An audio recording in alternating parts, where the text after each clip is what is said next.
Hey everybody, it's Ron from Pick Dawgz. This is Ron's Rundown. We're going to go over the college football games for Week 14, Conference Championship Week for Saturday, December 2nd, 2023. Now, if you like what you see, make sure to give this video a big thumbs up and subscribe to our channel. Don't forget to put your college football picks in the comment section below and your college football playoff predictions. And if you're looking for my best bets, you can find those at the Premium Picks tab at pickdawgz.com. All right, let's get into it. Here are the games in the Conference Championship weekend in college football. First up, the Big 12 championship game between Oklahoma State and Texas. This one's going to be 12 p.m. Eastern. It's going to be on ABC. Texas, we see a bigger than 2-touchdown favorite in this one, total right around 54.5 points. Now, the difference maker for me in this game is the defense. I mean, both of these offenses we know super strong. I mean, the Longhorns this season scoring over 35 points per game.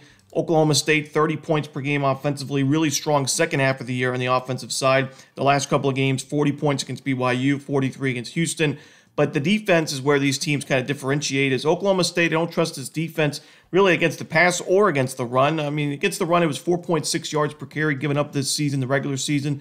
Not terrible for a Big 12 team, but compared to Texas, the Longhorns holding teams to under 3 yards a carry. And while the pass defense gave up some yards, in certain games, we saw them give up 300-plus yards against Kansas State and TCU and Iowa State. It also made a lot of big plays, the secondary did. It forced a lot of interceptions, 15 of them in the regular season. So I do trust this Texas defense to make the stops, make the big plays, maybe force a big turnover on the Oklahoma State side of the field. And that should be the difference in this game. I think Texas should be able to score at will against this pretty weak Oklahoma State defense. And I think the Longhorns, obviously they need a win in this game to keep their playoff hopes alive. They don't need to win by 3 touchdowns necessarily, but I think they will. I think this is a game that may be close early on, but it gets away from the Cowboys in the second half. So give me the Texas Longhorns laying the big number in this one. Next up, we see the MAC championship game between Miami, Ohio, and Toledo. This one, 12 p.m. Eastern. It's going to be on ESPN. One of the lowest totals on the board for this week. It makes sense, when you look at both of these defenses. Toledo is right around an 8-point favorite in this one. And, Miami, Ohio, this was a defense that was, some of the best numbers in the MAC this year. They only gave up 16 points per game overall this year, even less in conference play, 11 points per game. The offense took a big hit when Brett Gabbert was out for the season. Avion Smith has played, and he's stepped it up in the starting quarterback role before. We saw that last year when Gabbert was hurt. But still, he's still not really a difference maker, more of a game manager at quarterback, in my opinion. And we saw that in certain games in conference play. But that defense and special teams for Miami, Ohio was good enough to win those games against Ohio, Akron, Buffalo, Ball State. But against Toledo, I have my concerns. I just don't think that this offense does much of anything against the best defense in the conference, in my opinion. And Toledo has the offense to move the ball in this game, both on the ground and through the air. Miami, Ohio, really good run defense, but the secondary, I think, is beatable. And I think Toledo will be able to move the ball through the air. And while Miami, Ohio has one of the best special teams units in college football and usually has a big advantage, especially in the MAC, in most of their matchups, usually have a big advantage in special teams. This is not one of those games because I think Toledo can compete there in special teams. In the punt game, their field goal unit, I think will be able to compete there. So I just don't love Miami, Ohio in this spot. I do think this is going to be a low-scoring game, so I like the under, and I'll lean towards Toledo in this one as well. Next up, we see Boise State and UNLV in the Mountain West Championship game. This one, 3 p.m. Eastern. It's going to be on Fox. Now, Boise State's a 2.5-point favorite in this game, and it's not often that you see a team with the better record or the better seed in the conference as the underdog in the conference championship, but we see that with UNLV here, and it actually makes sense to me as Boise State is playing really good football, its best football of the season going into this conference championship game, while UNLV is coming off a loss to San Jose State, 37-31. And, Boise State at the beginning of the year, it was a really tough start to the season. They got blown out at Washington. They lost a close game against UCF. They lost a close game against Memphis. They were 2-3 at one point. And it looked like, this team had really no chance of doing much this year, but not only are they bowl eligible, here they are in the Mountain West Championship game, and I like their chances in this one because this is a team that's been able to run the football well all season. They run the ball a ton. They average around 40 carries per game and over 200 yards per game as well on the ground, 5.3 yards per carry. UNLV's run defense really struggled at the end of the season against San Jose State and against Air Force, obviously the triple option. Against the triple option, it gave up 5.5 yards per carry against San Jose State, who I would consider more of a pass-first team. It gave up 5.8 yards per carry, so the Broncos should be able to move the ball on the ground, and the Boise State defense was also its strongest in the second half of the season, especially against the pass. Now, UNLV does run the ball a lot as well, Boise State, though, still a sub-4 in terms of yards per game given up, or yards per carry given up this season. So they should be fine defensively. I just think with Boise State playing as well as it did down the stretch, it's really tough to go against them at a reasonable number here. So give me the Boise State Broncos laying the points. I think they win the Mountain West Championship. Next up, it's the SEC championship game between Georgia and Alabama. Always one of the more anticipated games in conference championship week, and one of the games that has the most playoff implications this week, and certainly does this year. This one's going to be on 4 p.m. Eastern CBS, and Georgia is the favorite. Less than a touchdown in this game, where we rarely see in Georgia games. Total is at 54.5 points currently. Now, this is an interesting game. I do think that Georgia's defense, the pass defense, is as strong as it usually is, but we've seen teams be able to run the football on the Bulldogs, at least recently. I mean, we saw it against Tennessee at the beginning of that game. Georgia Tech last week ran for over 200 rushing yards and 4.7 yards per carry. The Gators in the beginning of that game in the cocktail party, that was, they were able to run the football pretty well. Missouri did so for over 150 rushing yards. And Alabama's offensive line has really been strong in the second half of the year. They've been able to run the football well. We've seen a couple of games where they just went off on the ground. I mean, against LSU, 6.3 yards per carry. So if Alabama can get the run game going early and not get behind too much early and be forced to throw too often, I think they can compete in this game. But the problem is, Georgia's offense, I don't think enough is, a lot is said about this defense and how strong it's been as a program in recent years, but this offense is elite as ever. They run the ball well for over 5 yards a carry. The passing game's been excellent. The offensive line has been there. They've been able to move the ball and score the ball in SEC play almost every single week. I mean, the only couple of games where we saw them have a little bit of issues with against South Carolina, but that was still a game where they put up 460 total yards. Auburn, the offense did a slow start, but that was on the road in a tough place to play, and still put up over 400 yards and 27 points. So I think Georgia, even though Alabama's defense has been excellent and more so as we've gone in the second half of the year, I still think Georgia is the team to beat right now. I know a lot of people are saying, and a lot of people this week like to say, well, if this team beats this team, they're in the conference championship, they're going to be in the playoff and vice versa. And a lot of people are giving credit for Bama for winning this game before it even happens. I can't get there with I just can't go against Georgia until I see some sign of weakness or one loss. I mean, this team's on a huge win streak program-wise dating back to the last couple of years. I got to go with Georgia here and lay the reasonable number in the SEC championship, which should be a great game.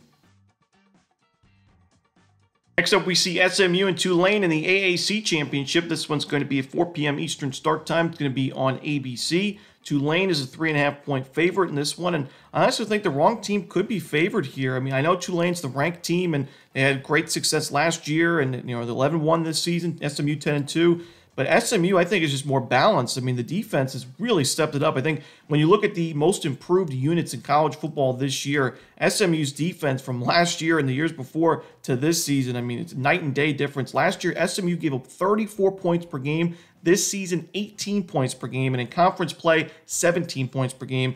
Excellent numbers, but the Mustangs offense is also scoring 42 points per game and 46 points per game in conference play. So don't just think it's a defense first team. I mean, this team has just been so balanced. They run the ball well. They have a great offensive line. The quarterback play has been there. Great against the run, 3.3 yards per carry on the ground, and one of the best pass defenses efficiency-wise in college football. They also get after the quarterback. 10.2% of their opponent's passing plays end in a sack. So this is just a really balanced team, and Tulane, while I see the experience that this team brings this year and the talent as well, I've also seen them kind of struggle in certain games, especially as a big favorite in conference play. We saw that against Rice and East Carolina, only a 3-point win there. I just haven't been that wowed. Both these are the two best teams in the conference, no doubt about it. But I've just been more impressed with SMU, and if we're going to get more than a field goal, I think it's valuable enough for me to take my chances with the Mustangs. So give me the points here with SMU.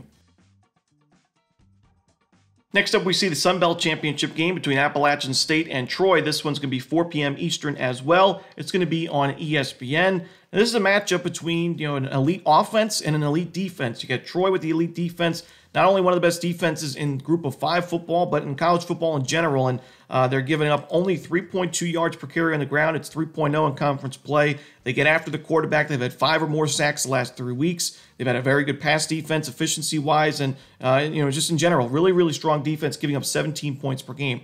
Now, on the other side, Appalachian State, the offense scoring 36 points per game overall this season and in conference play. They run the ball really well. Their passing game has stepped it up. Strong offensive line play, and recently, you look at the numbers they put up offensively: 55, 26, 42, 31. They've been scoring a ton of points. But while the defense struggled early on this season for the Mountaineers, the big thing and the difference maker for me in this game is the fact that the defense for Appalachian State has really improved as the season's gone along. So while the numbers overall don't look great, they gave up 27 points per game in the regular season. They gave up 40 points against ULM one time. They gave up over 400 yards to Southern Miss, Coastal Carolina, ULM, North Carolina. The defense recently against some tough teams in the conference, teams like Marshall, Georgia State, James Madison, and Georgia Southern, really, really strong. They beat James Madison outright, and it was a undefeated James Madison team at the time, 26-23 in that ballgame, holding James Madison to 1.8 yards per carry and 366 total yards. Really impressive stuff there for that Appalachian State defense. So while the numbers overall this season for Troy's defense are much better, as of late, these teams are very similar on the defensive end, and I think Appalachian State is a much more potent offense. So we're getting almost a touchdown here with Appalachian State, and you could argue, even though Troy's on the bigger win streak, that Appalachian State's been playing the better football down the stretch in the second half of the year. And for that reason, I'm going to take the hotter team plus the points here with Appalachian State in the Sun Belt Championship. Next up, let's go to the Big Ten Championship game as Michigan takes on Iowa. This one's going to be an 8 p.m. Eastern start time. It's going to be on Fox. We see Michigan as a big favorite, more than 3 touchdowns in this game. And we also see the lowest total of the week. No surprise with Iowa playing in this matchup. And we know Iowa, the defense is very strong. The special teams are very strong. The offense, anything but strong. They've scored 18 points per game, 247 total yards per game. It's been an ugly watch for Iowa fans for years now. And the Hawkeyes still win games. This is still a team that has only lost 2 games this season, but against some of the tougher teams in the conference, teams like Michigan, teams like Penn State, they just haven't been able to compete. Now, I don't think they're going to compete in this game, but I just think is enough points scored in this game where Michigan can cover this big number. I'm not so sure. I mean, Iowa looks to slow things down. They have a very good run defense, 3.3 yards per carry given up. A really good pass defense as well. They don't give up many yards per game, and they're holding opponents to a 54.7% completion percentage quarterback-wise. And while they don't get as much pressure on the quarterback as they did in recent years, I still think this is a very good defensive line. And Iowa played well last week at Nebraska, an outright win 13-10. And, to me, I just think Iowa's defense keeps it in this game. It might not be pretty, but I think at the end of this game, we see Michigan win it somewhere in that 17-3, 20-3 final score range. So I lean towards the under for sure. I'm going to take those points with the Iowa Hawkeyes in the Big Ten Championship. Next up is Louisville and Florida State. This one's going to be 8 p.m. Eastern. It's going to be on ABC. Now, this is an interesting game. Obviously, a lot of playoff implications for this game as well. The question for me is, can Louisville get its run game going here? It didn't really against Kentucky. It only had 3.7 yards per carry, but overall, the Cardinals ran for the ball for about 5 yards per carry, ran the ball about 38 times per game, so they really relied on that ground game. It's going to be important against Florida State because this is the #1 pass efficiency defense in the country, but against the run, we've seen them at times struggle. We saw it against North Alabama. We saw it against the Gators at times in that game in Gainesville. We saw it against Virginia Tech and Boston College early on in conference play. So if Louisville, can really address the ground game and get going on the ground, I think it's going to be really tough for the Seminoles to keep up. Just because the offense is obviously not in a great place now with no Jordan Travis. Tate Rodemaker wasn't great in that game against the Gators. The Seminoles did just enough offensively to win that game and cover the spread in the end, but they only have 224 total yards in that ballgame against a really bad Gators defense. The Cardinals, Louisville, much better defensively than Florida this year. So I just think the matchup benefits Louisville. I think it's beyond the Jordan Travis injury. I think defensively we see an advantage here for Louisville, and just the way that they play, I think benefits them in a game like this. So getting a few points, especially, I'm going to take the Cardinals here plus the 2.5. And that's it. Those are the games for Saturday in college football. Hope you enjoyed this video. If you did, don't forget to hit that like button and subscribe. And don't forget to put your college football picks in the comments section below. Again, if you're looking for my best bets, you can find those at Pick Dawgz Premium. As always, this is Ron Romanelli. Good luck.